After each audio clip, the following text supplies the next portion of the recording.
nós estamos no meio de um feriado, amanhã é 12 de outubro, os cristãos do Brasil, católicos, comemoram o dia de Nossa Senhora, né? Aparecida, que é uma versão simbólica no catolicismo de Maria Santíssima, Mãe de Jesus, né? Então, todo o Brasil amanhã está cultuando a figura dentro do cristianismo de Nossa Senhora. Nós espíritas consideramos que Maria, Mãe de Jesus, é um espírito de alta evolução, um espírito comprometido com a evolução da Terra, escolhido a dedo para suportar até vibratoriamente a encarnação de Jesus entre nós, porque é um espírito para suportar o impacto vibratório, né, de um espírito como Jesus, tendo um corpo gestado para estar entre nós, deveria ser um espírito de altíssima evolução, não é para qualquer um, né, porque a presença espiritual de Jesus à face do planeta é de um poder, de uma energia, de uma vibração muito impactante. Tanto que a presença de Jesus, por exemplo, cegou o apóstolo Paulo no caminho de Damasco, né? Que depois, né, Saulo passou a se chamar Paulo. Ele não suportou a luz do Cristo, né? Quando Cristo apareceu para Maria de Magdala, depois do terceiro dia, ela quis tocá-lo e ele falou, não me toques, porque pode ser que se ela o tocasse, ela desencarnaria na hora pela irradiação, né, do corpo espiritual do Cristo. Então, Maria suportou esse impacto vibratório espiritual de Jesus entre nós, colaborou no seu mistério entre nós, e continua sendo, ao longo desses séculos, um espírito a serviço do projeto do Cristo para a humanidade. Quem nos dá notícia de Maria Santíssima, há 2 autores que foram psicografados pelo Chico Xavier e que falam especificamente sobre Maria de Nazaré, né? Um deles é Humberto de Campos, no último capítulo de um livro belíssimo chamado Boa Nova, né, o último capítulo do livro Boa Nova, de Humberto de Campos, fala de Maria de Nazaré. O Chico elencava esse livro, Boa Nova, entre os livros preferidos que ele psicografou. Numa entrevista, perguntaram para o Chico quais eram os livros que ele preferia. Das 500 obras que ele psicografou, quais os livros que lhe falavam mais ao coração. E ele citou 2 livros. Paulo e Estevão, o romance, e Boa Nova, né? Então, aqueles que não leram Boa Nova, é um livro belíssimo, de uma poesia maravilhosa, escrito pelo espírito Humberto de Campos, com passagens da vida de Jesus, da relação que ele tinha com os apóstolos, da relação com a mãe. É um livro belíssimo, impregnado de luz. É um livro maravilhoso, Boa Nova. E a outra notícia que a gente tem de Maria Santíssima, no mundo espiritual, nos vem pela médium Ivone do Amaral Pereira, no livro Memórias de um Suicida. Há uma parte do livro em que o espírito Camilo Castelo Branco, que é o autor espiritual de Memórias de um Suicida, fala do trabalho de Maria de Nazaré no socorro aos suicidas no mundo espiritual. Então, há no mundo espiritual equipes que são chamados de as legiões de Maria, né? A legião de Maria, os espíritos vinculados à vibração espiritual de Maria de Nazaré, que vão até os vales, as regiões de sofrimento no mundo espiritual, recolher, a partir da sublime misericórdia maternal de Maria Santíssima, recolhem nos braços mesmo espíritos sofredores que já, né, estão no limite da sua dor, do seu sofrimento. Então eles são carregados no colo, embalados por esses espíritos que são emissários de Maria Santíssima e são levados para as colônias de tratamento, para os hospitais de tratamento, de acolhimento lá na pátria espiritual, nas diferentes cidades espirituais, nas colônias espirituais. Então, Maria Santíssima é esse espírito que no cristianismo está ligado àquilo que o Jung, né, ele fala dos arquétipos, né, que são tipos, que são símbolos na nossa cultura do feminino. O que é o feminino? O feminino está ligado à doçura, ao cuidado, à maternagem, ao perdão, à discrição, à misericórdia, à compaixão, à ternura, ao carinho, tudo aquilo que a gente espera de uma mãe, independente de ser uma construção cultural e etc., da ideia de mãe, né? Aliás, eu tenho um problema, eu acho que Deus, é uma judiação que Deus seja um substantivo masculino. Eu acho que devia ser um substantivo feminino. A gente devia dizer, não devia dizer Deus nosso Pai, a gente devia dizer Deus nossa Mãe. Porque, em geral, quando a gente tem uma coisa muito séria para contar, que a gente está com medo, a gente não conta para o pai, conta para a mãe primeiro. Não é verdade isso? Porque a mãe, a gente sabe que vai ser mais fácil de entender. O pai, em geral, é aquela figura mais rígida, né? Mais endurecida, aquela coisa do homem, né? Já a mãe, não. A mãe, ela, é muito comum a gente usar essa expressão. Ela põe panos quentes. Olha que delícia, pano quente. Ah, delícia, pano. Você está com uma... Aí vem pano quente. Então, digamos que Maria Santíssima nos põe panos quentes na alma, no coração, no espírito. Então, é esse espírito, né, de Maria Santíssima, que devido até a uma característica do perispírito, que é a plasticidade, né, se apresenta de diferentes formas na história do cristianismo, né, principalmente do cristianismo católico. Então, no catolicismo, todas as figuras chamadas de Nossa Senhora são o mesmo espírito, que é de Maria, mãe de Jesus, né? Então, tem os meninos lá em Fátima, que viram Nossa Senhora, que ficou conhecendo Nossa Senhora de Fátima. Outra é Lourdes, né, com a Bernadette, né? Santa Bernadette, que viu lá as aparições de Lourdes. Nós tivemos do Brasil, né, a Nossa Senhora Aparecida. No México tem lá uma outra Nossa Senhora de Guadalupe, não é? De Guadalupe. É o mesmo espírito. Tem Nossa Senhora das Dores, que simboliza a dor da mãe que vê o filho perecer na cruz, né? Tem Nossa Senhora da Anunciação, que é aquela que recebe a visita do anjo, dizendo que ela era cheia de graça e que o Senhor habitava o seu ventre e nasceria dela, né? Tem a Nossa Senhora do Bom Parto, aquela que protege as mães, né, que vão parir, que vão, né, dar à luz. Tem Nossa Senhora das Graças, não é? Que pisa o mal e distribui as suas bênçãos. Então, assim, tem várias formas em que esse espírito de Maria, mãe de Jesus, é visto no catolicismo, na história do cristianismo, e que para nós espíritas é principalmente Maria de Nazaré. Essa que desposou José, o carpinteiro, que recebeu com todo carinho essa missão de trazer ao mundo Jesus e que trouxe para si o símbolo da maternidade. Então, lá no mundo espiritual, continua a velar por todos nós. Aqui no Brasil, tem uma peça muito interessante que foi escrita pelo Ariano Suassuna, que é o Alto da Compadecida, né?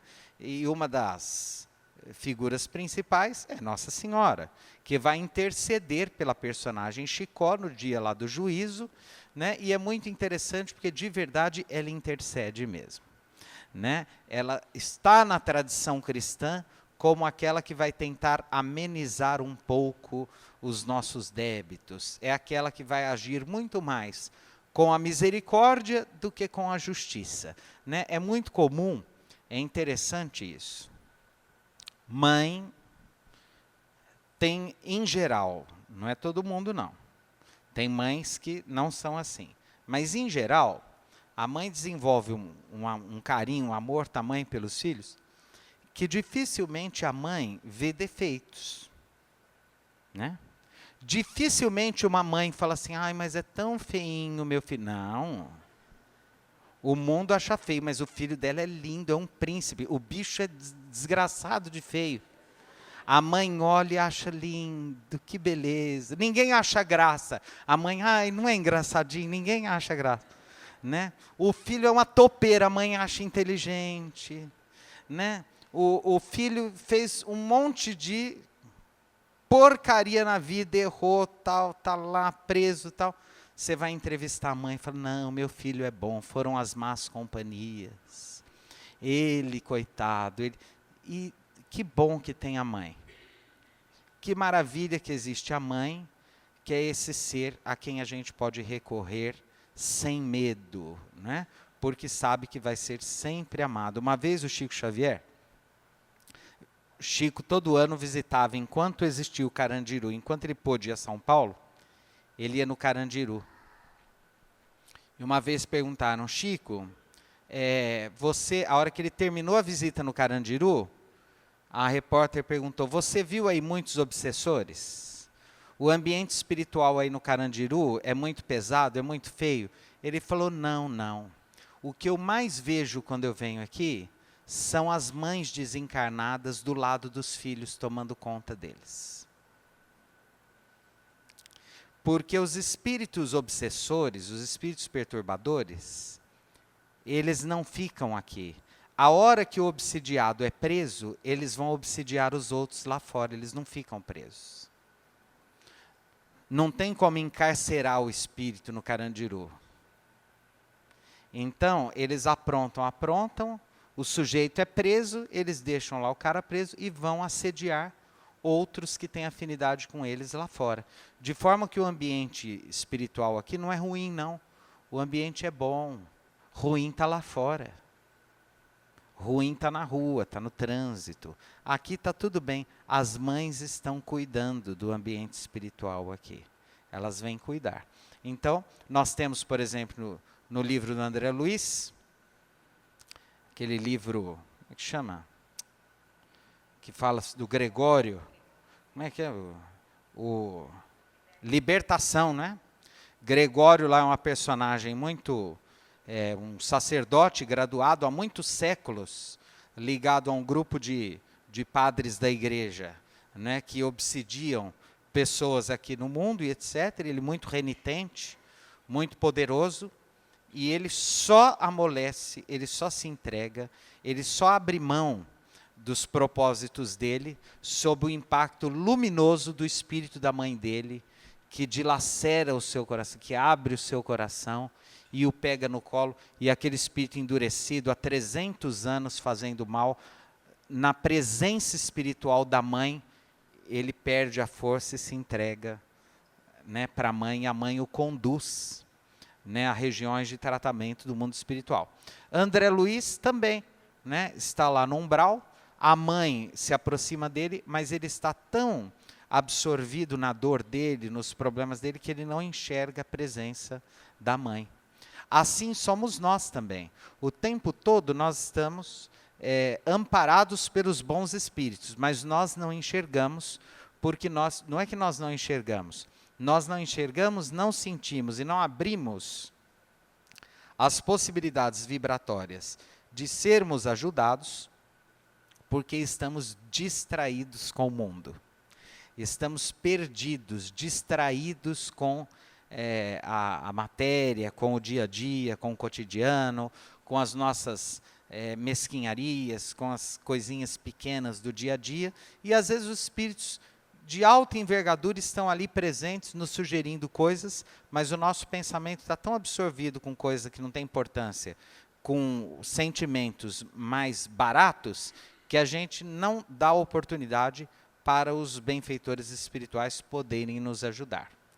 E assim é Maria Santíssima, né? Esse espírito que amanhã os católicos do Brasil inteiro vão reverenciar. Maria Santíssima é esse espírito que tem vários outros espíritos a serviço, né, de sua tarefa no planeta.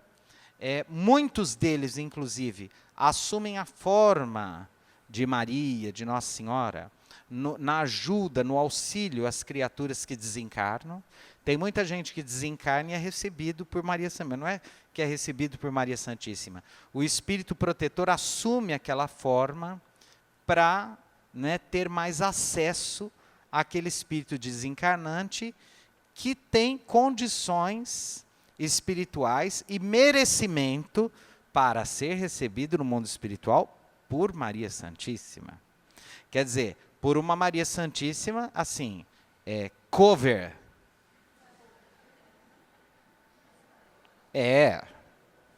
Porque a própria, você está brincando, né? Então, assim, mas não é para qualquer um também. Para a gente ter merecimento de um espírito se dar o trabalho de assumir a forma de Nossa Senhora para vir nos receber, porque a gente está, 10. Não é para qualquer um, né? Em geral, bom, eu não penso muito nisso, porque eu sempre acho que vai ser muito menos do que a gente imagina. Então, eu prefiro não ter expectativas. Mas, em geral, vem alguém próximo da gente e que é, assim, parecidinho. E que pode não ser legal. É mais, assim, pela afinidade que tem com a gente. Se a gente vê espírito muito bom e a gente não é muito bom, o muito bom provavelmente não vai estar nos recebendo. O que vai estar é aquele parecido com a gente. A gente é chato, vai ter um monte de espírito chato do lado. A gente é vaidoso, tal, pode ser que esses estão lá na espera para a hora que a gente desencarnar, eles fazem, vem que você é nosso. Né? Eles ficam lá só esperando. As companhias que a gente vai encontrar no mundo espiritual são aquelas companhias espirituais que a gente agrega durante a nossa encarnação, pelos nossos hábitos, pelos nossos pensamentos, pela nossa rotina, por aquilo que nos apraz, né, fazer durante a nossa vida. Né?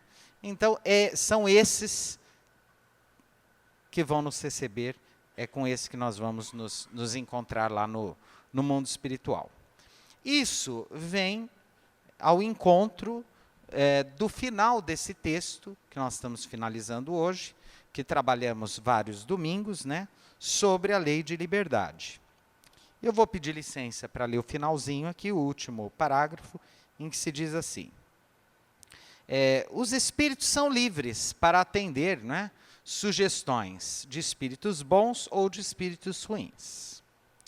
Se esse espírito, sai vitorioso dessa luta, se eleva. Se fracassa, continua a ser o que era, nem pior, nem melhor. É a prova que terá de recomeçar e para o que ainda poderá demorar muito tempo na condição em que se encontra.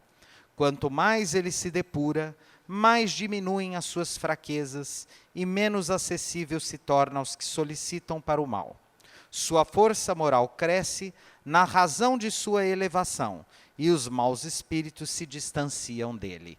Então, como a gente, dificilmente, como a gente já comentou aqui outros domingos, dificilmente a gente tem uma encarnação assim, muito, que represente um salto da nossa evolução.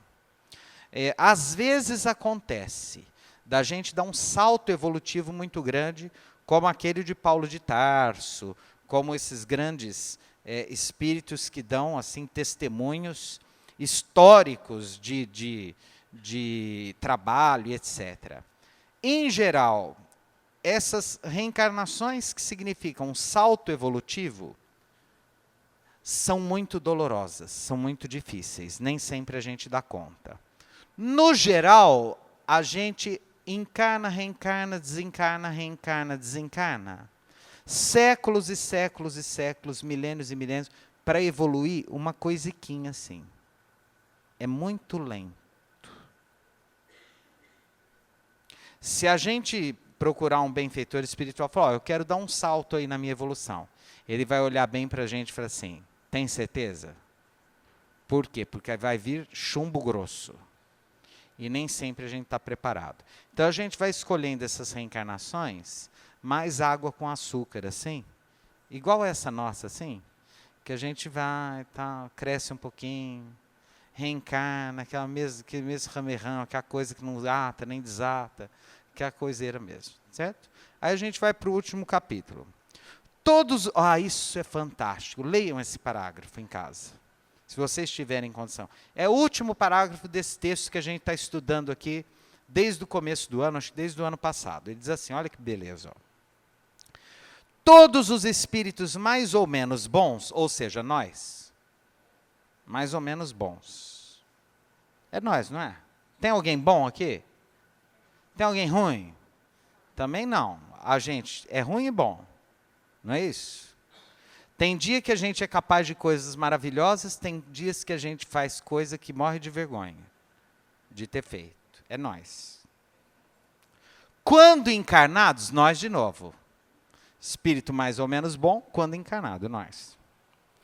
Constituem a espécie humana. Aí, ó. Olha lá. Todos os espíritos mais ou menos bons, quando encarnados, constituem a espécie humana. Olha que maravilha de texto. E aí ele continua. Não é bacana? Bacana, não é? Ó. E como a Terra é um dos mundos menos adiantados, né? Por isso que a gente tem que lidar com a gente mesmo, com as pessoas difíceis do nosso dia a dia, com os políticos corruptos, com os programas de TV de mundo cão, com o sertanejo universitário. É a vida, fazer o quê? Olha lá. E como... gostou. E como a Terra... E como a Terra é um dos mundos menos... Tem um agora que chama Bruno Barreto, vocês já ouviram? Vem das trevas, direto o som assim. Ó. E como a Terra é um dos mundos menos adiantados, nela se encontram mais espíritos maus do que bons. Então você fica, nossa, a coisa está violenta, como está feia a coisa. Está aqui, ó, Kardec escreveu isso há 150 anos. Vamos reler? Ó. Todos os espíritos mais ou menos bons, quando encarnados, constituem a espécie humana, nós. E como a Terra é um dos mundos menos adiantados, nela se encontram mais espíritos maus do que bons. Eis porque nela vemos tanta perversidade. Façamos, pois, todos os esforços para não regressar a este mundo após esta passagem, e para merecermos repousar num mundo melhor, num desses mundos privilegiados, onde o bem reina inteiramente e onde nos lembraremos de nossa permanência neste planeta como de um tempo de exílio. Então, enquanto a gente for isso aqui, nós ainda vamos ter que votar 2, 3 vezes por ano, ler essas notícias que a gente lê, encher a casa né, porque vai ser ameaçado, a gente vai viver com medo, vai sentir dor, vai ter doenças, vamos sofrer perdas, vamos sofrer desilusões próprias do nosso mundo. Isso é do nosso mundo. Por que que é assim? Porque nós ainda somos a espécie humana. O que que é a espécie humana? É essa coisa que a gente são os espíritos mais ou menos bons, com predominância do mal, encarnados na Terra. Pronto, está explicado. O que precisa fazer para mudar? Tomar vergonha na cara. Juízo. Né? Nós temos que fazer o bem, viver o bem, pensar o bem, promover o bem. Nos libertar das duas grandes chagas que empecilham nossa evolução, que são o orgulho e o egoísmo. O dia que nós conseguirmos vencer o orgulho e o egoísmo, que nós tivermos generosidade, perdão, compaixão, né, misericórdia, que vivermos o bem, que os nossos olhos forem bons, que as nossas mãos estejam ocupadas no bem, que nossos pés nos levem a marchar para o bem. Tudo isso, o mundo será o paraíso perdido. Né? Isso que nós perdemos quando começamos a escolher caminhos errôneos na nossa condição de espíritos simples e ignorantes e fomos construindo a nossa história reencarnatória. Que Jesus nos abençoe a todos, nos inspire, nos proteja, que tenhamos uma boa semana. E domingo que vem vamos começar finalmente um outro capítulo. Para aqueles que tiverem interesse, vamos começar a semana que vem o capítulo 11, que é lindo, que tem um título maravilhoso, é uma lei linda. Vejam só, são 3 itens numa mesma lei. Vamos estudar a lei de justiça, amor e caridade. Então, vamos falar um pouco menos de tragédia, de fatalidade, de escolha, de liberdade, e vamos começar a falar um pouquinho do sentimento de compaixão, de perdão, de misericórdia, da vivência do amor, e nós vamos começar a falar disso no próximo domingo, e eu convido a todos que estejam conosco aqui, porque será uma viagem muito gostosa nesse capítulo lindo do Livro dos Espíritos, que é justiça, amor e caridade. Muito obrigado.